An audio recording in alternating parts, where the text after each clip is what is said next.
Hi all. Okay, ഇപ്പം സമയം 11:30. നമ്മൾ ട്രേഡിൽ എൻട്രി ചെയ്തിട്ടുണ്ട്. ഓക്കെ, നമ്മൾ ആ ഒരു ട്രേഡിലാണ് എൻട്രി ചെയ്തേക്കുന്നത്. അവിടെ നിന്ന് ഒരു പുട്ട് എൻട്രിയാണ് എടുത്തേക്കുന്നത്. ഓക്കെ, ഈ ഒരു ഏരിയയിൽ നിന്ന് പുട്ട് എൻട്രിയാണ് നമ്മൾ എടുത്തേക്കുന്നത്. ഞാൻ ആദ്യമേ അഗ്രസീവായിട്ടാണ് കുറച്ച് എൻട്രി എടുത്തത്. ഓക്കെ, അഗ്രസീവ് എൻട്രി എടുത്തു. അപ്പം ഞാൻ വെയിറ്റിംഗ് ആണ്. ഞാനപ്പോൾ എൻ്റെ സ്റ്റോപ്പ് ലോസ് എന്ന് പറയുന്നത് ആ ഒരു 40 to 50 പോയിൻറ്റ്സ് വരുന്ന ആ ഗ്രീൻ. ഓക്കെ, ആ ഗ്രീൻ സോൺ വരുന്നു. ഓക്കെ, 54.36 ആണ് എൻ്റെ സ്റ്റോപ്പ് ലോസ് വരുന്നത്. ടാർഗറ്റ് വരുന്നത് 51.26, നിയർലി ഒരു 200 ടാർഗറ്റ് വരുന്നുണ്ട് നമുക്ക്. ഓക്കെ, നമുക്ക് ഇപ്പം എൻട്രി വന്നിട്ടുണ്ട്. നമ്മൾ അഗ്രസീവായിട്ടാണ് ഞാൻ എൻട്രി എടുത്തത്. പക്ഷേ ഇപ്പോൾ ഒരു കറക്റ്റായിട്ടൊരു എൻട്രി സെറ്റപ്പ് നമുക്ക് ഫോം ആയിട്ടുണ്ട്. അപ്പോൾ അവിടുന്ന് നമ്മൾ ഇപ്പോൾ ആ ഒരു റെക്റ്റാങ്കുലർ ബോക്സ് ഉണ്ടല്ലോ റെഡ്, അപ്പോൾ അതിൽ നിന്ന് നമുക്കൊരു എൻട്രി കാര്യങ്ങൾ എടുക്കാം. അവിടുന്ന് നമുക്കൊരു പുട്ട് എൻട്രി, ഇപ്പം റീ എൻട്രി വേണ്ടവർക്ക് അവിടുന്ന് നമുക്ക് എൻട്രി എടുക്കാവുന്നേ ഉള്ളൂ. ഓക്കെ, അപ്പം സമയം 11:33 ആയിട്ടുണ്ട്. നമുക്ക് നോക്കാം. ഓക്കെ, ഇന്ന് നമ്മുടെ HDFC ബാങ്ക് മാത്രമാണ് കുറച്ച് ബുള്ളിഷായിട്ട് നിൽക്കുന്നത്. SBI പിന്നെ ഇപ്പം ഇന്ന് ഗ്യാപ് ഡൗൺ ആണെങ്കിലും കുറച്ചൊന്ന് അപ്സൈഡ് പോകുന്നു, അത്രയേ ഉള്ളൂ. അല്ലാതെ പറയത്തക്ക വലിയ ബുള്ളിഷ്നെസ് നമ്മുടെ SBIയിൽ കാണുന്നില്ല. പക്ഷേ HDFC bank previous day high ഒക്കെ ബ്രേക്കൗട്ട് നടത്തിയിട്ടുണ്ട്. അപ്പോൾ അതുകൊണ്ട് പിന്നെ ബാക്കി നിഫ്റ്റി എല്ലാം ഡൗൺ ആയ സ്ഥിതിക്ക് ബാങ്ക് കുറച്ച് പോസിറ്റീവ് എന്ന് വേണമെങ്കിൽ പറയാം. അപ്പോൾ നിഫ്റ്റി ഡൗൺ ആവുകയാണെങ്കിൽ നമുക്ക് നിഫ്റ്റിയുടെ കാര്യങ്ങളും കൂടെ നോക്കാം. ബാങ്കും അതിനനുസരിച്ച് ഡൗൺ ആവും. ഓക്കെ, ആക്ച്വലി ഇപ്പോൾ മാർക്കറ്റിലൊരു ക്ലിയർ ആയിട്ടുള്ളൊരു കൺസോൾട്ടേഷനാണ്. അപ്പം ഒരു ഡയറക്ഷൻ കിട്ടുന്നില്ല മാർക്കറ്റിൽ. അപ്പോൾ അതുകൊണ്ടാണ് മാർക്കറ്റിൽ എങ്ങോട്ട് പോകണം എന്നറിയാതെ ഇങ്ങനെ തന്നെ നിൽക്കുന്നത്. നമുക്കപ്പോൾ എന്തായാലും ഒന്ന് വെയിറ്റ് ചെയ്യാം. മാർക്കറ്റിൻ്റെ ആ ഒരു ഡയറക്ഷനും കാര്യങ്ങളും ഒക്കെ എത്രത്തോളം കറക്റ്റായിട്ട് വരുന്നുണ്ട് എന്ന്. ഓക്കെ, ഇപ്പം നമുക്ക് എത്ര ടൈം, ഞാനിപ്പം ആ ഒരു ഫുൾ ലെങ്ത് വീഡിയോ വെക്കുന്നില്ല. അപ്പോൾ ഞാൻ കട്ട് ചെയ്തിട്ടായിരിക്കും വീഡിയോ ഇടുന്നത്. ഓക്കെ, 8:40 ആയിട്ടുണ്ട്. ഓക്കെ, 8:40. സോറി, ഞാൻ ഇവിടെ അല്ലാതെ പറഞ്ഞാണേ. ഓക്കെ, അപ്പം നമ്മുടെ ആ ഒരു റെക്റ്റാങ്കുലർ ബോക്സിൽ വന്ന് ടാപ്പായിട്ടുണ്ട്. ഓക്കെ, റെക്റ്റാങ്കുലർ ബോക്സിൽ വന്ന് ടാപ്പായിട്ടുണ്ട്. നമുക്ക് നോക്കാം. ഇനിയും ഇവിടുന്ന് ഇപ്പോൾ എൻട്രി വേണ്ടവർക്ക് ഇപ്പോൾ ഇവിടുന്ന് ആയാലും നമുക്കൊരു എൻട്രി എടുക്കാം. ഓക്കെ, ആദ്യം തന്നെ നമുക്കൊരു 15 മിനിറ്റ്സിൽ ഇവിടുന്ന് ഒരു 1 മിനിറ്റിൽ നോക്കിയാൽ ആ ഒരു നല്ല റിജക്ഷനും കാര്യങ്ങളൊക്കെ വന്നിട്ടുണ്ട് നമ്മുടെ ആ ലിക്വിഡിറ്റി ഏരിയയിൽ നിന്ന്. ഓക്കെ, അപ്പോൾ ആ ലിക്വിഡിറ്റി ഏരിയയിൽ നിന്ന് നല്ല റിജക്ഷനും വന്നു. ഇപ്പം നമ്മുടെ ആ കറക്റ്റ് ഇപ്പോൾ റീ എൻട്രി എടുക്കേണ്ടവർക്ക് ആ ഒരു ലെവലിൽ നിന്നും നമുക്ക് കറക്റ്റായിട്ടൊരു റിജക്ഷനും വന്നിട്ടുണ്ട്. ഇപ്പോൾ PE വേണമെങ്കിലും എൻട്രി എടുക്കാം. ഓക്കെ, ഇപ്പം നമുക്ക് ഇത്രയും അപ്സൈഡ് പോയിട്ടുണ്ടെങ്കിൽ നമുക്ക് പ്രീമിയത്തിന് വലിയ മൊമെൻറ്റും കാര്യങ്ങളൊന്നുമില്ല. ഓക്കെ, എനിക്കൊന്നും സ്റ്റിൽ ഡൗൺ സൈഡാണെന്ന് തോന്നുന്നു. കാരണം പ്രീമിയം വലിയ DK കാര്യങ്ങളൊന്നും വന്നിട്ടില്ല.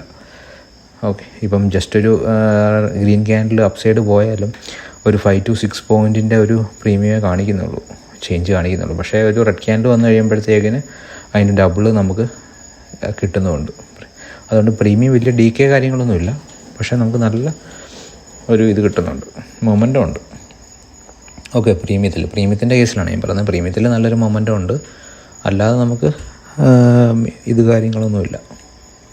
നമുക്ക് എന്തായാലും വെയിറ്റ് ചെയ്യാം. ഈ ഒരു റെക്റ്റാങ്കുലർ ബോക്സിൽ നമുക്ക് ടാപ്പായിട്ടുണ്ട്. അപ്പോൾ ഇവിടുന്ന് നല്ലൊരു റിജക്ഷനാണ് പോസിബിലിറ്റി. അപ്പോൾ ഈ ഒരു ഡേ ലോയും കൂടെ ഈ ഒരു ലോയും കൂടെ CP ആണെന്നുണ്ടെങ്കിൽ നമുക്ക് നല്ലൊരു റിജക്ഷൻ എക്സ്പെക്റ്റ് ചെയ്യാം. ഓക്കെ, നല്ലൊരു റിജക്ഷനും കാര്യങ്ങളും നമുക്ക് എക്സ്പെക്റ്റ് ചെയ്യുന്നു. ആക്ച്വലി ഇങ്ങനത്തെ ഈ ലിക്വിഡിറ്റി ഏരിയാസിൽ ഇപ്പം നമ്മൾ നോർമലി മറ്റുള്ള ആൾക്കാർ, ഇപ്പം ഞാൻ ട്രേഡ് ചെയ്യുന്നത് ഞാൻ പറഞ്ഞില്ല, ഞാൻ ലിക്വിഡിറ്റി കോൺസെപ്റ്റ് എന്ന ഒരു കോൺസെപ്റ്റിലാണ് ഞാൻ ട്രേഡ് ചെയ്യുന്നത്. ഓക്കെ, കണ്ടോ, ഇപ്പം നമ്മുടെ ആ ഒരു റെക്റ്റാങ്കുലർ ബോക്സിൽ നിന്ന് നല്ലൊരു റിജക്ഷൻ വരുന്നുണ്ട്. നമുക്ക് നോക്കാം എത്രത്തോളം ആ ഒരു റിജക്ഷൻ സസ്റ്റെയിൻ ചെയ്യുന്നുണ്ട് എന്ന് നോക്കാം. ഓക്കെ, അപ്പം ആ ഒരു ലിക്വിഡിറ്റി കോൺസെപ്റ്റിൽ ഞാൻ പറഞ്ഞില്ലേ, ബ്രേക്കൗട്ടിൽ എത്രത്തോളം ബ്രേക്കൗട്ട് നടക്കുന്നുണ്ട്. അപ്പം ആ ഒരു ഏരിയയിൽ നമ്മൾ പുട്ട് എൻട്രി അല്ല ആക്ച്വലി എടുക്കുന്നത്. ഓക്കെ, അപ്പോൾ ആ ലിക്വിഡിറ്റി ഏരിയയിൽ നമ്മൾ ആ ഒരു എൻട്രി അനുസരിച്ച് ആണ് എടുക്കുന്നത്. ഇപ്പോൾ എല്ലാവരും വിചാരിക്കും നമ്മൾ ബ്രേക്കൗട്ടിലൊരു പുട്ട് എൻട്രി അല്ല എടുക്കുന്നത്, അപ്സൈഡിലേ പോകേണ്ട. അപ്പം നമ്മൾ അങ്ങനത്തെ ഒരു ട്രേഡ്സ് അല്ല എടുക്കുന്നത്.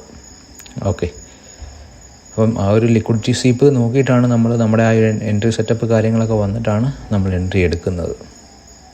ഓക്കെ, ഇപ്പോൾ ആക്ച്വലി നമ്മൾ ആ എൻട്രി എടുത്ത പോയിൻ്റ് എന്ന് പറയുന്നത് ഒരു ഹൈ ബ്രേക്ക് ചെയ്തിട്ടുണ്ട്. അപ്പോൾ അതായത് ഇതിൻ്റെ ഒരു ട്രെൻഡ് എന്ന് പറയുന്നത് ഒരു അപ്സൈഡിലോട്ട് വന്നിട്ടുണ്ട് ട്രെൻഡ്. പക്ഷേ ഒരു ഇൻറ്റേർണൽ സ്ട്രക്ചർ ഉണ്ട്. ഞാനിപ്പോൾ ഈ വരച്ചേക്കുന്ന ഒരു ബ്ലൂ ലൈൻ ഇൻറ്റേർണൽ സ്ട്രക്ചറാണ്. അപ്പോൾ ആ ഒരു ഇൻറ്റേർണൽ സ്ട്രക്ചർ ചെറിയൊരു ചേഞ്ച് ഓഫ് ആയിട്ട് ഡൗൺ സൈഡ് തന്നിട്ടുണ്ട്. അപ്പം അതുകൊണ്ട് കുറച്ചുകൂടെ ഡൗൺ സൈഡ് വരാൻ ചാൻസ് ഉണ്ട്.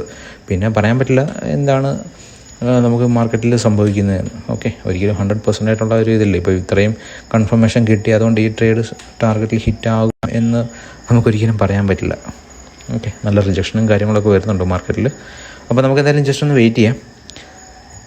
ഓക്കെ, ഇപ്പം നിയർലി ഒരു 10 മിനിറ്റ്സോളമായി നമ്മളിപ്പം ട്രേഡിൽ എൻട്രി ചെയ്തിട്ട്. ഞാൻ പറഞ്ഞില്ല, ആ ഒരു റെക്ടാങ്കുലർ ബോക്സിൽ നിന്ന് നല്ല റിജക്ഷനും കാര്യങ്ങളൊക്കെ വരുന്നുണ്ട് മാർക്കറ്റിൽ.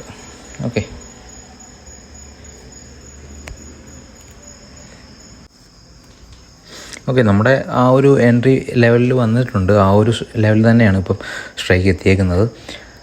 ഓക്കെ, അപ്പം ഇത്രയായിട്ടും ഞാൻ പറഞ്ഞു, നമുക്ക് ആ ഒരു പ്രീമിയത്തിന് വലിയ DK കാര്യങ്ങളൊന്നും സംഭവിച്ചിട്ടില്ല. ഓക്കെ, നമുക്ക് ആ ഒരു എൻട്രി ചെയ്തേക്കുന്ന ആ ഒരു പ്രൈസ് തന്നെയാണ് ഇപ്പം ഇത് വരുന്നത്. അതാണ് നമുക്ക് സർപ്രൈസ് ആയിട്ടിരിക്കുന്നത്. ആക്ച്വലി സാധാരണ ഈ ഒരു ലെവൽ വരുമ്പോഴത്തേക്കിനും ഒന്നെങ്കിൽ ഇത്രയും ജസ്റ്റ് ഒരു ഹൈക്ക് വരുമ്പോഴത്തേക്കും നമ്മുടെ SL ഹിറ്റ് ആവേണ്ടതാണ് നമ്മൾ വെച്ചത്. പക്ഷേ ഇത് ഇതുവരെയായിട്ടും SL ഹിറ്റായിട്ടില്ല. സ്റ്റിൽ നമ്മൾ എൻട്രി ചെയ്തേക്കുന്ന ആ ഒരു പ്രൈസിൽ തന്നെയാണ് മാർക്കറ്റ് ആ ഒരു പ്രീമിയം കാര്യങ്ങളെല്ലാം നിൽക്കുന്നത്. നമ്മൾ ഒരു ഗ്രീൻ ക്യാനിൽ വന്നു കഴിയുമ്പം ഓക്കെ, ആ ഗ്രീൻ ക്യാനിൽ വന്നു കഴിഞ്ഞപ്പോഴത്തേക്കിന് പിന്നെയും നമുക്കൊരു ഒരു റിജക്ഷൻ പോലെ ഇവിടെ HDFC ബാങ്കിന് കാണിക്കുന്നുണ്ട്. ഓക്കെ, അപ്പോൾ നമുക്ക് എന്തായാലും ഒന്ന് വെയിറ്റ് ചെയ്യാം. സ്റ്റിൽ മാർക്കറ്റ് പിന്നെയും നമ്മുടെ ആ എൻട്രി എടുത്തേക്കുന്ന പോയിൻ്റ് അവിടെ നിന്ന് പിന്നെയും മാർക്കറ്റ് ഡൗൺ ആയിട്ടുണ്ട്. അപ്പം എനിക്ക് തോന്നുന്നത് ഇതൊരു SL ഹണ്ടിങ്ങോ കാര്യങ്ങളോ വല്ലതും ആയിരിക്കാം. ഓക്കെ, നമുക്ക് എന്തായാലും ഒന്ന് വെയിറ്റ് ചെയ്യാം. ഓക്കെ, അപ്പം ആക്ച്വലി ഇപ്പം നമ്മൾ എടുത്തേക്കുന്ന സ്ട്രൈക്ക് എന്ന് പറയുന്നത് 5200 ആണ്. അറ്റ് ദ മണി നിൽക്കുന്ന സ്ട്രൈക്ക് തന്നെയാണ്. പക്ഷേ ഇതുവരെയായിട്ടും ആ ഒരു സ്ട്രൈക്കിന് പ്രീമിയം കാര്യങ്ങളൊക്കെ നല്ലപോലെ DK കാര്യങ്ങളൊന്നും വന്നിട്ടില്ല. ഓക്കെ, ഇത് നമ്മുടെ HDFC ബാങ്കിൻ്റെയാണ്. അപ്പം ഞാൻ ജസ്റ്റ് ഒരു വീഡിയോ പ്രിപ്പയർ ചെയ്യാം എന്നുള്ള ഒരു രീതിയിൽ കാര്യങ്ങളൊക്കെ ചെയ്തേക്കുന്നതാണ്. ഓക്കെ, അപ്പോൾ ഇങ്ങനത്തെ വീഡിയോസ് ഞാൻ നമ്മുടെ യൂട്യൂബിൽ പോസ്റ്റ് ചെയ്യുന്നതായിരിക്കും.